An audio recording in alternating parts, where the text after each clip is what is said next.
રાજકોટમાં 31ને લઈને પોલીસે કાલાવડ રોડ અને કોટેચા ચોકમાં ચેકિંગ હાથ ધર્યું. કિશનપરા ચોક સહિતના અલગ અલગ વિસ્તારોમાં પોલીસ દ્વારા ચેકિંગ હાથ ધરાયું. ભાવનગર પોલીસ 31ને લઈને એલર્ટ થઈ છે. 19 જગ્યાએ બેરિકેડિંગ મૂકીને વાહનોની તપાસ હાથ ધરવામાં આવી. બ્રેથ એનાલાઇઝરથી વાહન ચાલકોનું ચેકિંગ કરાયું. 31 ડિસેમ્બરની ઉજવણીને લઈને અમદાવાદ પોલીસ દ્વારા ખાસ એક્શન પ્લાન બનાવવામાં આવ્યો. 6000 જેટલા પોલીસ કર્મીઓ બંદોબસ્તમાં તૈનાત રહેશે. 500 બ્રેથ એનાલાઇઝર સાથે પોલીસ કર્મીઓ પણ તૈનાત રહેશે.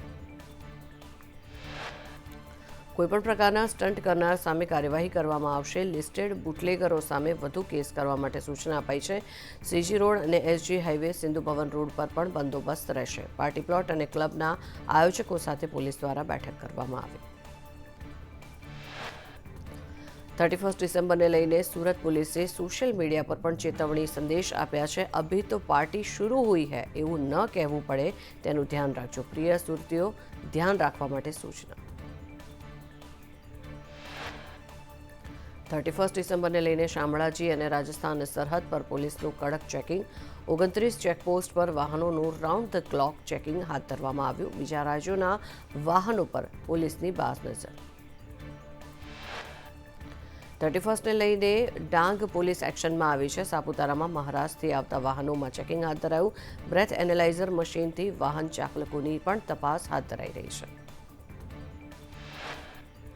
ભાવનગરમાં 31ને લઈને પોલીસનું ચેકિંગ. અલગ અલગ હોટલોમાં પણ એસઓજી દ્વારા ચેકિંગ હાથ ધરવામાં આવ્યું. વાઘાવાડી રોડ અને હિમાલયા મોલમાં પણ ચેકિંગ હાથ ધરવામાં આવી રહ્યું છે. બીઝેડ ગ્રુપ કૌભાંડને લઈને ભૂપેન્દ્ર ઝાલાની ધરપકડ બાદ સીઆઈડી ક્રાઇમની પૂછપરછમાં ખુલાસા થયા છે. CID crime incharge ADGP Parikshita રાઠોડે જણાવ્યું કે અલગ અલગ 7 બેંક ખાતામાંથી વ્યવહાર થતા હતા. 11,000 રોકાણકારોએ રોકાણ કર્યું. 95 કરોડ રૂપિયા હજુ પણ લોકોને પરત મળ્યા જ નથી. અમારી અલગ અલગ ટીમો તપાસમાં લાગેલી છે. 100થી વધુ લોકોના નિવેદન લેવામાં આવ્યા છે. સાથે જ જે એજન્ટના રોકાણ છે તેમને પણ બોલાવાયા છે. ભૂપેન્દ્ર ઝાલાએ 100 કરોડથી વધુની મિલકત વસાવી છે. પરિવારના નામે જે સંપત્તિ છે તેની તપાસ ચાલી રહી છે. સાથે જ ડિજિટલ કરન્સી અને એજન્ટ્સના રોલ અંગે તપાસ ચાલી રહી છે. ભૂપેન્દ્ર બગલામુખી અને રાજસ્થાન ફર્યો હતો. ક્રિકેટરોના રોકાણો પર પરીક્ષિતા રાઠોડે કહ્યું કે 3 નામો જે સામે આવ્યા છે તેમની તપાસ ચાલુ છે. 10 લાખથી વધુનું રોકાણ એક ક્રિકેટરે કર્યું છે. જરૂર પડશે તો ક્રિકેટર્સને પણ તપાસમાં બોલાવવામાં આવશે. પરીક્ષિતા રાઠોડે જણાવ્યું કે મહિલા પોલીસ અધિકારી મુદ્દે હજી પણ કોઈ જ પુરાવા મળ્યા નથી. ભૂપેન્દ્ર ઝાલા તેની સાથે લગ્ન કરવાના છે એવું પણ સામે આવ્યું છે. બીઝેડ કૌભાંડમાં 6,000 કરોડની ફરિયાદ થઈ, પરંતુ 450 કરોડનું જ પગેરું મળ્યું છે. આઈપીએસ અધિકારીઓના રોકાણ અંગે કોઈ જ પુરાવા નથી મળ્યા. કોઈ રાજકીય બાબતો ધ્યાને આવેલ નથી. ભૂપેન્દ્ર ઝાલા પાસેથી 8 મોબાઈલ પણ મળી આવ્યા છે. બીઝેડ ગ્રુપ કૌભાંડમાં સીઆઈડીની પ્રાંતિજ બાદ હિંમતનગરમાં પણ તપાસ. બીઝેડ ઓફિસ અને કમલેશ મુચીની ઓફિસમાં તપાસ. બીઝેડની આસપાસની ઓફિસોમાં પણ સીઆઈડીની પૂછપરછ હાથ ધરાઈ. ફરાર એજન્ટ્સ અને કર્મચારીઓને ઝડપવા માટે કાર્યવાહી. બીઝેડ ગ્રુપના 6,000 કરોડના કૌભાંડમાં ભૂપેન્દ્ર ઝાલા ઝડપાતા ફરીથી સીઆઈડી ક્રાઇમના પ્રાંતિજમાં ધામા. પ્રાંતિજમાં રાતોરાત બીઝેડ ઓફિસનું બોર્ડ ઉતારી લેવાયું. ભૂપેન્દ્ર ઝાલાના નાણાકીય વ્યવહારો તપાસવા માટે એજન્સીની મદદ લેવામાં આવી. 6,000 કરોડના કૌભાંડમાં ફોરેન્સિક પદ્ધતિથી તપાસ. ફોરેન્સિક એજન્સીના પ્રતિનિધિ આજથી તપાસ કરશે.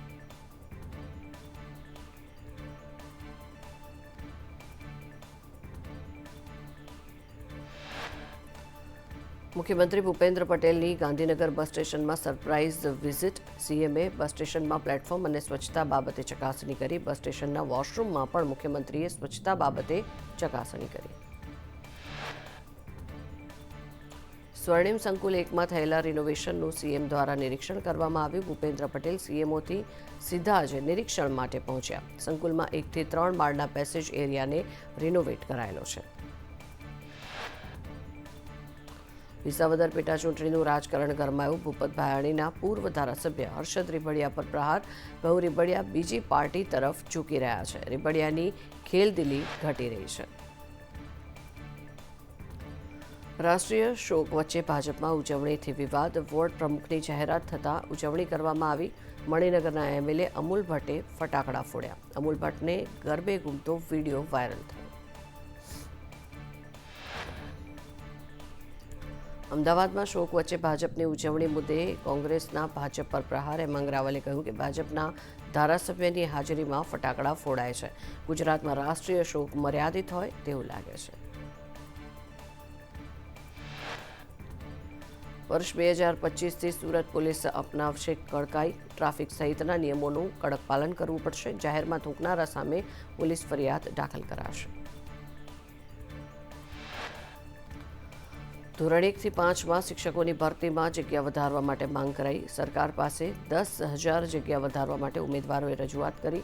સીએમ શિક્ષણ મંત્રી તરફથી હકારાત્મક જવાબ મળ્યો હોવાનું ઉમેદવારોનું કહેવું છે.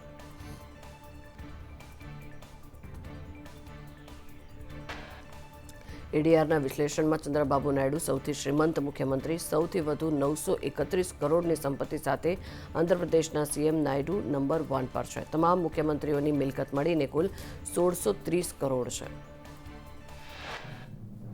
યુપીના સંભલમાં લક્ષ્મણગંજમાં વાવડીના ખોદકામમાં બીજા માળનો દરવાજો મળી આવ્યો. કૂવાની શોધમાં ખોદકામ કરતા વાવડીમાં બીજા માળનો એક દરવાજો કોરિડોરની વચ્ચે જોવા મળ્યો.